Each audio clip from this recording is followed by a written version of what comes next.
Rowan slides a ledger back into its drawer and hears her footsteps outside the jail. Light, steady, the way they've been for 6 weeks. He knows why she's here. He knows what day it is. And he knows that loving her means standing by a sentence he carried out himself. The frontier doesn't give a man room to separate his work from his soul. Out here, the law isn't some idea on paper. It's a rope, a cell key, a name written once and never erased. Rowan's a federal marshal. He did his job cleanly, arrested Samuel for murder. The evidence held. The sentence was death. There was no doubt and no mercy in it. Every day after, Samuel's sister came to the jail. Ada didn't plead, didn't bargain. She brought books, food, clean shirts. She thanked Rowan for decency the way some people thank the weather, without expectation.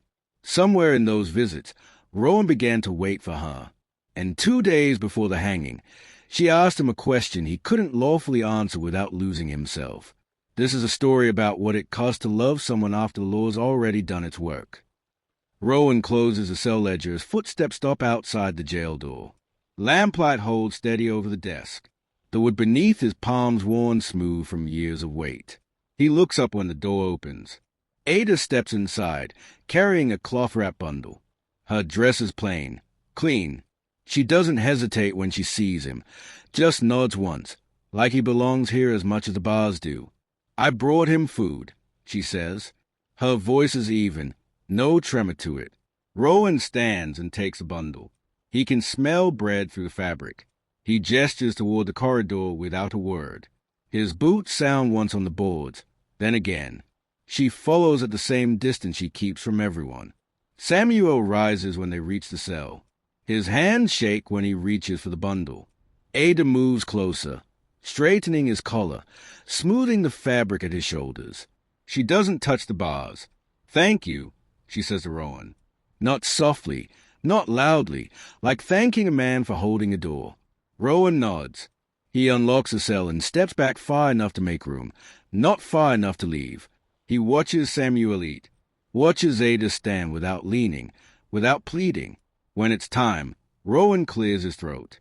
Samuel stops. Ada wraps the empty cloth and meets Rowan's eyes. "You've been decent," she says. "I won't forget that." Rowan locks the door. The sound lands heavy in the narrow space. Ada turns to leave, her footsteps measured, her back straight. After the door closes, Rowan remains standing. He doesn't sit, doesn't move.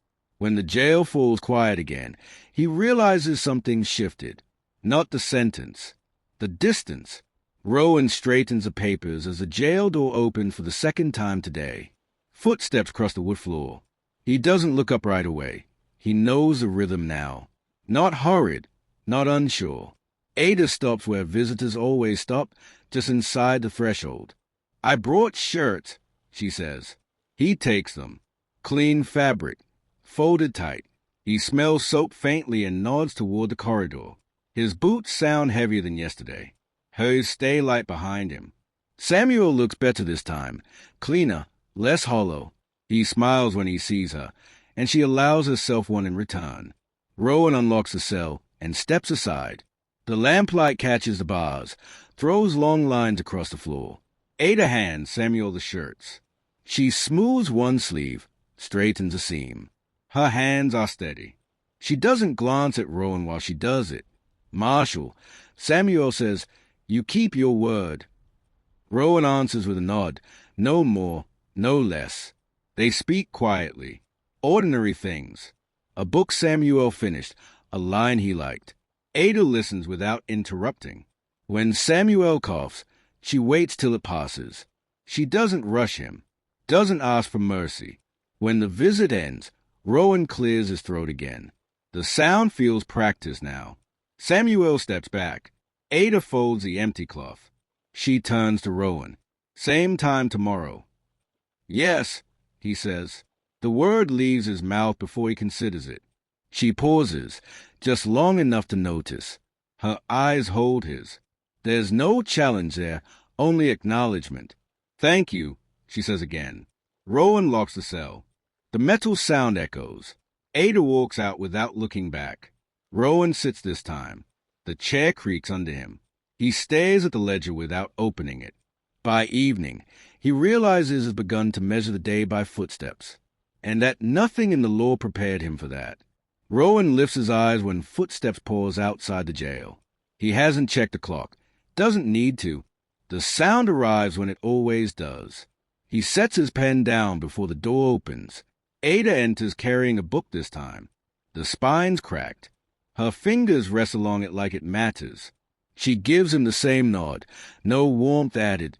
No distance taken away. For him, she says. Rowan accepts the book. Their hands don't touch, but he feels the absence of it anyway. He gestures toward the corridor. Wood creaks beneath them as they walk. Dust lifts and settles behind their steps. Samuel takes a book with a breath he doesn't try to hide. You remember, he tells her. I do, Ada says. She watches him sit, watches him open to the marked page. Rowan unlocks the cell. He stays near the door, leather creaking when he shifts his weight. He tells himself his guarding procedure, knows better. Samuel reads a passage aloud. Not long, just enough to hear a voice doing something other than waiting. Ada listens, eyes lowered. Rowan listens too, though he faces bars. When the reading ends, Samuel closes the book slowly. He looks between them. You've both been good to me. Ada presses her lips together. Rowan gives a single nod. Time runs out the way it always does. Rowan steps forward. Samuel rises. Ada straightens his collar again, careful, deliberate. She turns to Rowan. I'll be back tomorrow. Yes, he says. The word settles between them. This time, she doesn't thank him. She studies his face, then turns away.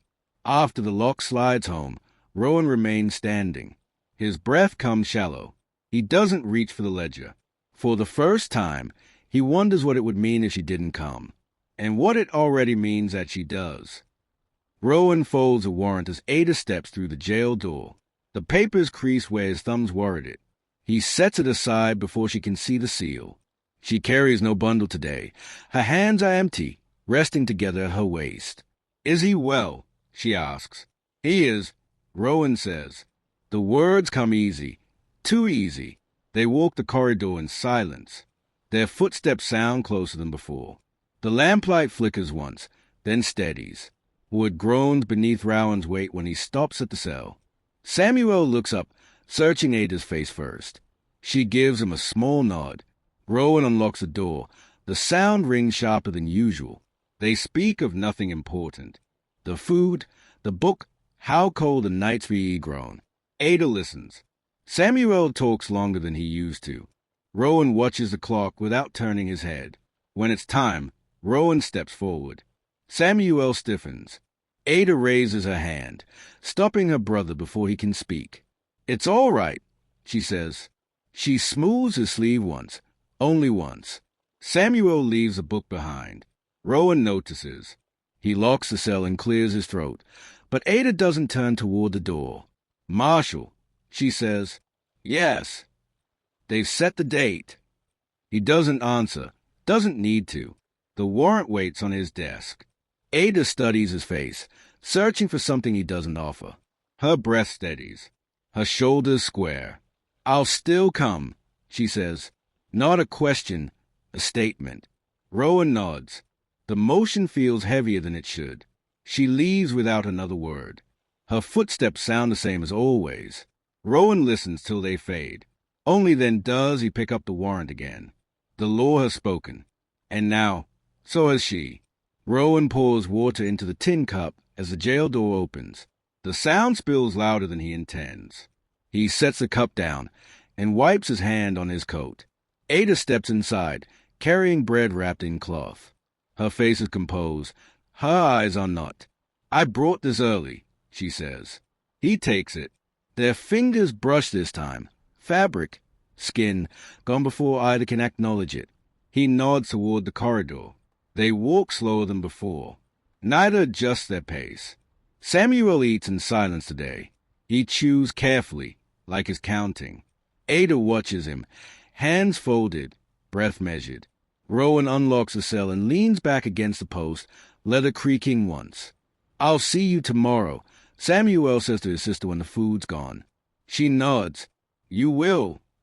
Rowan steps forward. The moment tightens. Samuel rises. Ada smooths his collar, then stills her hands longer than necessary. She doesn't look at Rowan while she does it. When the lock slides home, she doesn't turn away. "How many days?" she asks. "4," Rowan says. She absorbs it. No sharp breath, no protest. She studies the grain in the wood beside the door. "You will be there," she says. "Yes." She faces him then, close enough that he can hear her breath, close enough that stepping back will be noticed. "You believe the sentence is right," she says. Not accusing, certain. "Yes," Rowan answers. She nods once. The motion costs her more than she allows. She gathers the empty cloth and turns for the door. At the threshold, she pauses. Not long, just enough. "Decency matters," she says.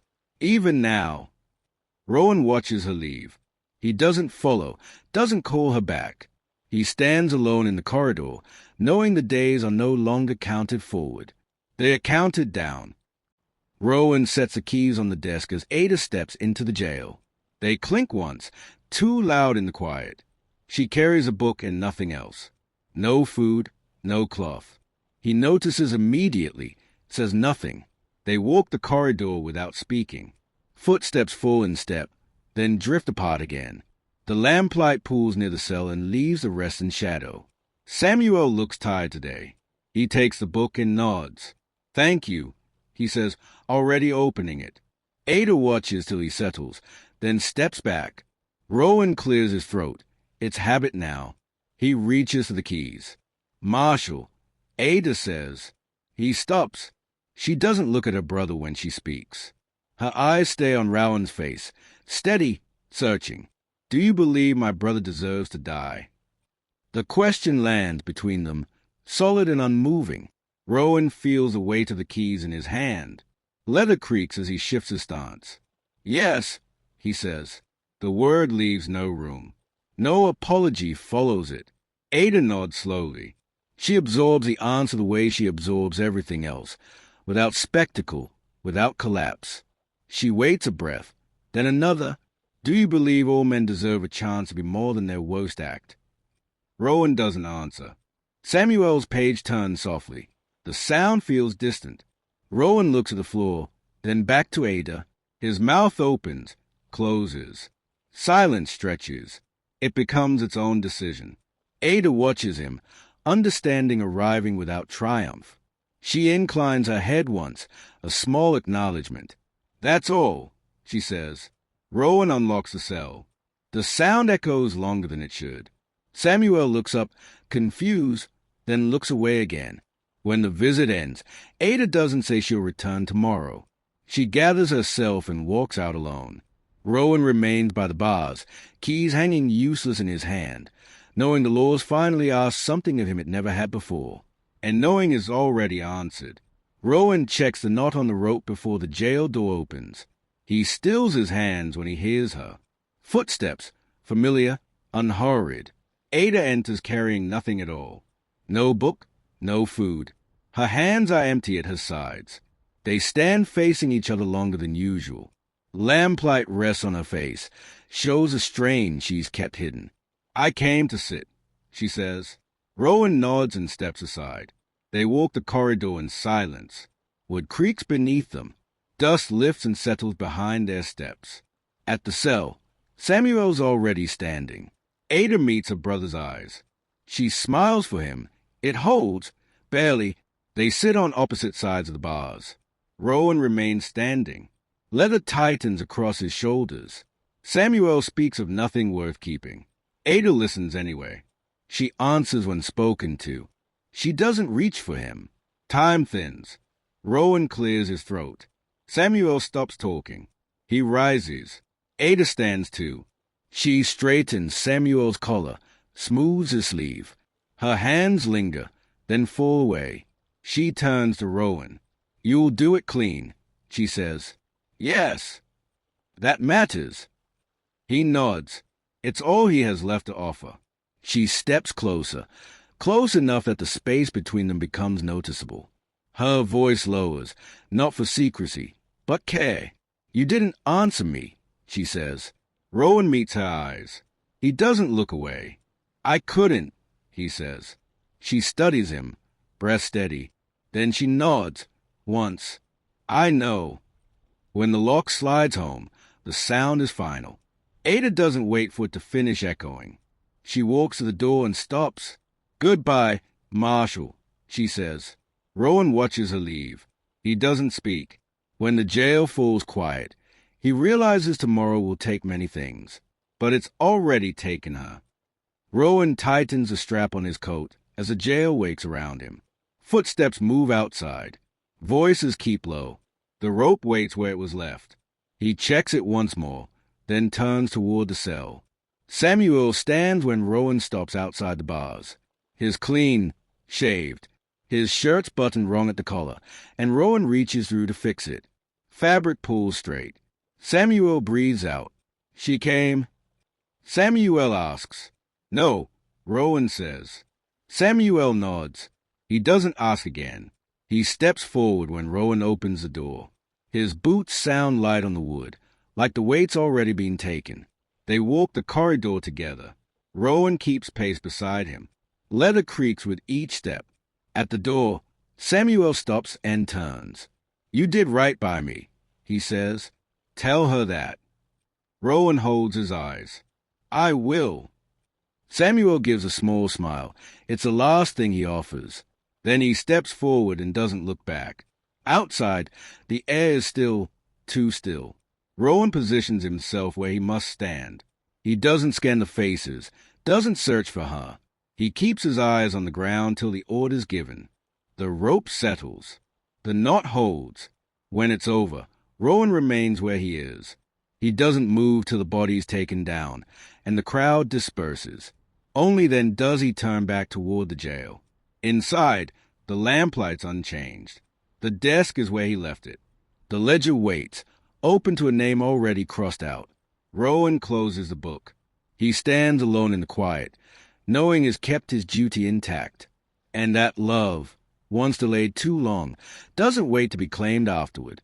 Rowan unlocks the jail at first light the next morning. The key turns easily, too easily. The wood door opens onto quiet that doesn't expect anyone. Lamplight reveals an empty desk, an empty corridor, an absence that is weight. He waits anyway. Footsteps don't come. Rowan straightens the ledger. He wipes the desk, though it doesn't need it. He pours water into a tin cup and lets it sit untouched.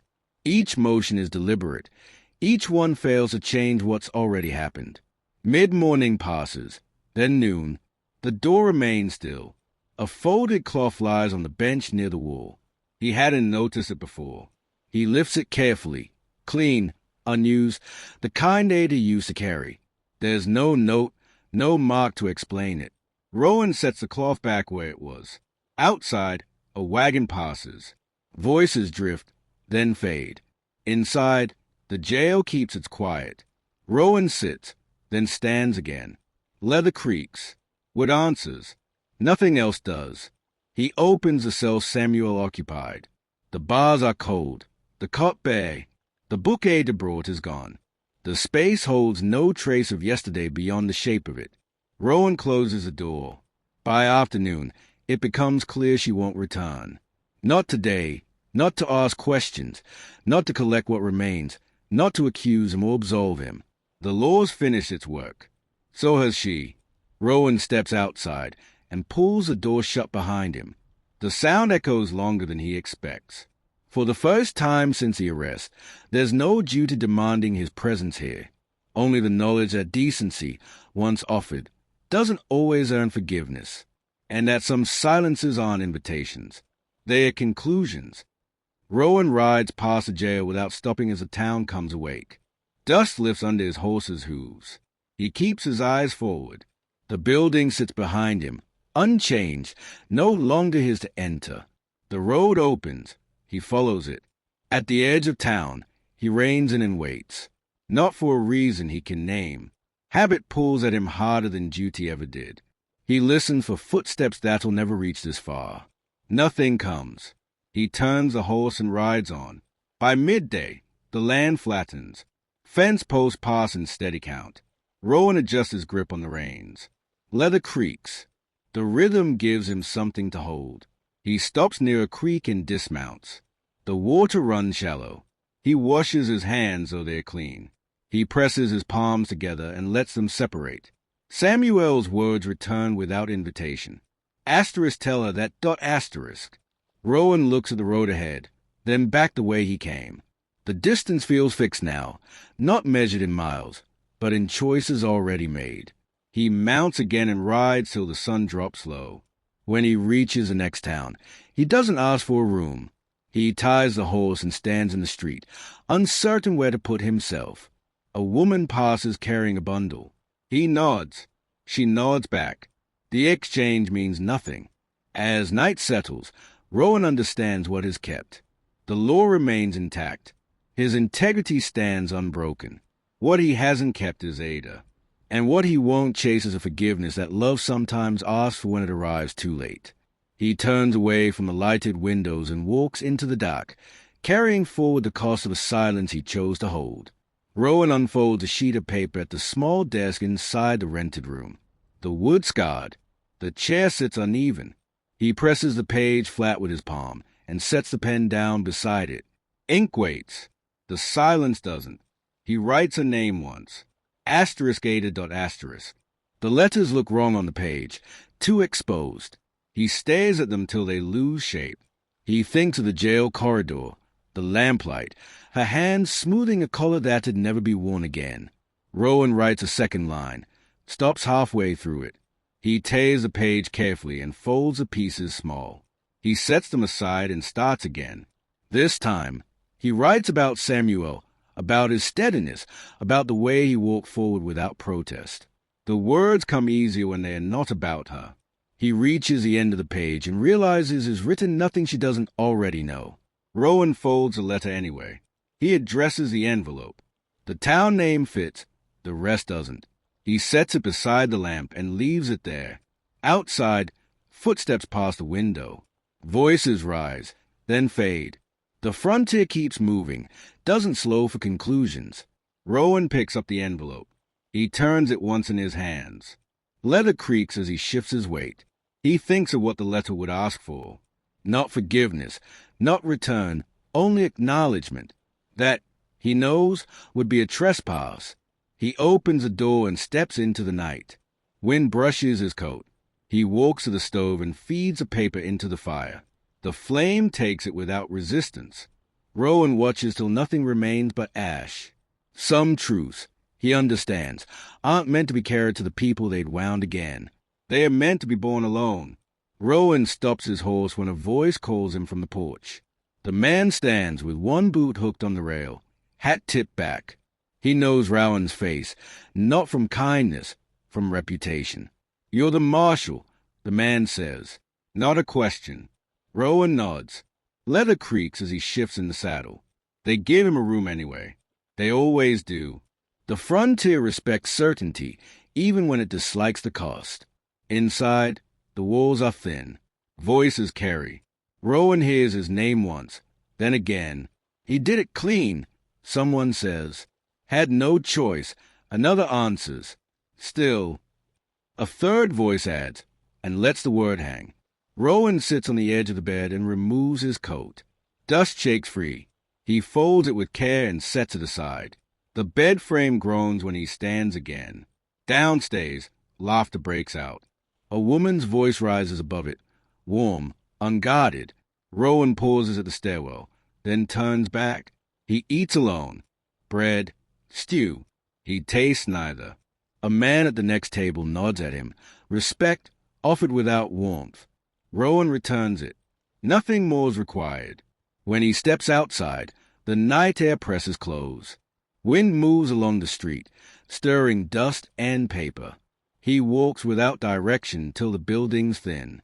At the edge of town, he stops. The land opens wide, indifferent. No cell walls, no ledger, no footsteps to wait for. Rowan understands, and what follows a choice like his. Not punishment. Distance. He mounts his horse and turns toward the dock, carrying forward a name that'll always arrive before him, and a silence that no frontier will ever be wide enough to outpace. Rowan reins in when he sees a wagon ahead, stopped crooked along the road. One wheel sits wrong. The axle slipped. A woman stands beside it, sleeves rolled, breath tight with effort. He slows without deciding to. Dust settles around his boots when he dismounts. "Need a hand?" he asks. She looks him over once, takes in the coat, the stance, the way he waits instead of stepping in. "Yes," she says. They work without speaking, with groans as the wheel lifts. Rowan braces it steady while she resets the axle. Their hands come close, don't touch. When it's done, she wipes her palms on her skirt. "Thank you," she says. He nods, turns back toward his horse. "You're the marshal," she adds. Rowan stops. "My sister heard about it," the woman says. "The hanging. Said you didn't make a show of it." Rowan faces her again. Wind moves between them, carrying dust and the faint smell of earth. "I did my duty," he says. She studies him, not accusing, measuring. That's not the same as wanting it. "No," Rowan agrees. She climbs into the wagon, takes the reins. Before she drives on, she looks back once more. "Some of us notice a difference," she says. The wagon moves off. The road opens again. Rowan stands where he is longer than necessary. The words settle, not as comfort, but confirmation. He mounts and rides on, knowing the road hasn't forgiven him. But it hasn't condemned him either. It's simply turned him back toward what he chose, and what he'll continue to choose, no matter how far he rides. Rowan slows when he reaches the edge of the river town. Music drifts from the main street, a fiddle slightly off-key. Laughter follows it. Lantern light spills onto the dirt, warm and inviting. He remains in the saddle, hands steady on the reins. A boarding hay sits near the corner. Clean windows, a sign that promises supper. Rowan looks at it longer than he should, then turns his horse away. He rides past the last building and stops near the riverbank. Water moves slow here, patient. He dismounts and ties the reins to a post worn smooth by other hands. Rowan sits on the edge of the bank. Wood presses against his palms. The sound of the river fills the space where conversation might have been. He thinks of Ada without summoning her, the way she stood straight, the way she never asked him to be anything but what he already was. He breathes out once and lets it go. A couple passes behind him, their voices low. He doesn't tone, doesn't envy them. What they share wasn't his to take. When night settles fully, Rowan rises. He unties the horse and mounts again. Leather creaks. The sound is familiar, reliable. He rides back toward the edge of town and stops once more. The boarding house light still burns. He could go in. He doesn't. Instead, he turns down a narrower road, one that leads away from music, away from warmth, away from questions that'd ask more than he can give. Rowan rides till the lights disappear behind him. Some doors, he understands, aren't closed by others. They're left unopened by choice. And once past, they remain that way. Rowan dismounts beside the abandoned line shack as dawn begins to thin the dark. The door hangs crooked. One hinge groans when he pushes it open. Inside, the space is bare but dry. Wood dusts his coat as he steps in. He sets his bedroll down and removes his hat. He doesn't unpack anything else. Outside, wind moves through the grass. The sound reaches him through the open door. Rowan sits on the edge of the bedroll and rests his hands on his knees. Leather creaks. He lets it. He could stay here. The thought arrives clean and unforced. No town, no eyes, no questions that expect answers he won't give. He stands and steps back outside. The land stretches wide, offering nothing and asking nothing. Rowan walks a short distance away and stops. He reaches into his coat and takes out the marshal star. The metal's dull now, scratched from years of wear. He turns it once in his fingers. He doesn't remove it, doesn't polish it. He pins it back inside his coat, where it can't be seen. Rowan returns to the shack and closes the door partway. Not shut, not open. He sits again, facing the narrow strip of light. This isn't retreat. This isn't penance. It's a boundary. He'll carry the law. He won't carry its reach into places it doesn't belong. By mid-morning, he mounts his horse and rides on. The shack remains behind him, untouched, unclaimed. Rowan doesn't look back. Some choices don't announce themselves. They are proven only by what a man refuses to take with him. Rowan signs a register at the border post and hands it back. The clerk barely looks at him. A name's just a name here. Rowan steps outside and pauses, the sun low enough to catch dust in the air. He listens. Nothing calls him forward. Nothing pulls him back. He mounts and rides till the land changes. Fewer fences, fewer roads. The frontier thins away it always does, leaving only what a man brings with him. By late afternoon, he stops near a stand of trees. He waters the horse and loosens the cinch. The animal lowers its head. Content. Rowan rests his hand briefly against its neck, then lets it fall. He builds a small fire, not for warmth, for light. The flame settles low, controlled. Rowan removes his coat and folds it beside him. The star remained pinned inside, unseen. He doesn't touch it. As night closes in, he speaks aloud for the first time in days. Ada. The name sits in the air. It doesn't answer, doesn't accuse. It simply exists. Rowan doesn't speak Samuel's name. That chapter's closed. He keeps his eyes on the fire and lets the silence hold. He understands now what love asked of him. Not rescue, not defiance, restraint. He chose to be the man who didn't reach across a line once it was drawn. He chose to carry that cause forward rather than lay it at her feet. When the fire burns down, Rowan covers it with earth. He stands and looks out into the dark. Tomorrow, he'll ride again. He'll do his work where it's needed. He'll keep his hand steady and his word clean. And he'll keep one name with him. Not as hope, as proof of who he was when the choice mattered most. Rowan pins a star inside his coat and tightens the saddle cinch. Leather pulls firm beneath his hands. The horse shifts, then stills. Wind moves dust along the road, tracing a line he doesn't follow with his eyes. A rider approaches from the south and reins in. The man hands Rowan a folded notice without ceremony. Transfer orders, an escort needed, a short ride east. A woman's name listed as next of kin for effects already settled. Rowan reads it once. He folds the paper and hands it back. Assign another marshal, he says. The rider studies him. It's close to where you're headed. Rowan shakes his head.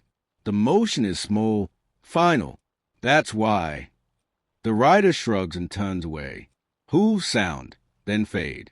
Rowan remains where he is, breath steady, hands resting at his sides.